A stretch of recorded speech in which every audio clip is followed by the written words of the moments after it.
Look at the crust on these chops.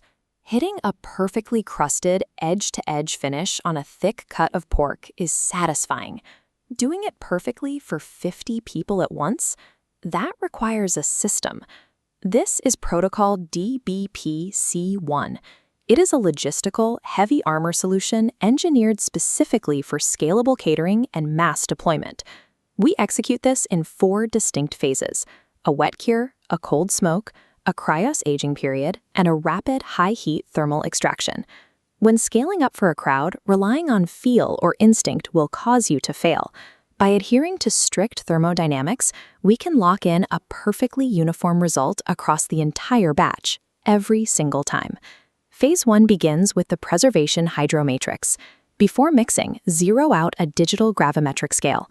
Volumetric measurements like cups and spoons introduce density variables, so they are strictly unauthorized. This chart outlines the exact metric payload.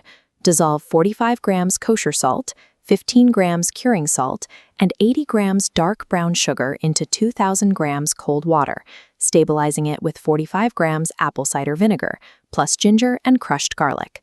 Whisk those components together, submerge your double-bone chops in the liquid, and pull a vacuum seal to ensure absolute zero air exposure. Deploy these sealed bags into cold storage. You must maintain the submersion for a strict minimum and maximum dwell time of 48 hours. This dwell time uses osmosis to draw salt and sugar deep into the muscle. This process prepares the protein to retain its internal water, even when exposed to the intense thermal load of the finish. For Phase 2, extract the chops, rinse them briefly, and aggressively pat them dry. Notice the deep, cured pink color. This pie chart breaks down the ZSC1 catalyst rub: black pepper, smoked paprika, garlic, onion, mustard, and sage. Do not add salt. The meat absorbed its maximum capacity during the brine. Adding surface salt now causes complete salinity overload. Apply a heady, edge-to-edge coat of the ZSC1 dry rub across every exposed surface of the meat. Deploy the batch to your smoker running between 180 and 200 degrees Fahrenheit. Monitor the core temperature closely. You must extract the assets the exact moment they hit between 110 and 115 degrees internally to prevent thermal overshoot. By applying wood smoke at a low temperature now, we separate the flavor-building phase from the final heat-rendering phase. This protects the protein strands from contracting early and squeezing out their natural juices. Immediately transfer the chops to the freezer for 15 minutes. This rapid thermal drop instantly halts any carryover cooking. Once the internal temperature is stabilized, vacuum seal the smoked chops individually. You can now hold these assets securely in cold storage below 4 degrees Celsius for up to 5 days. This logistical pause gives you total control over the timeline. You complete the messy, time-consuming preparation days before your event, turning a chaotic catering schedule into a calm, streamlined deployment.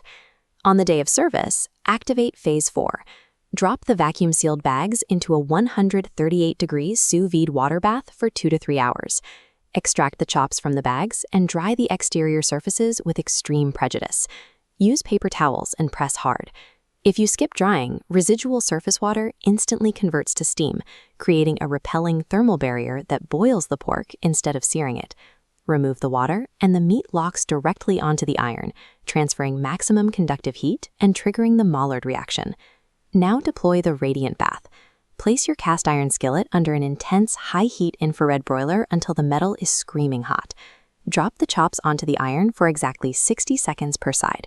No lingering. Let the math do the work. This rapid application uses 1,500 degrees of radiant heat to set the crust instantly.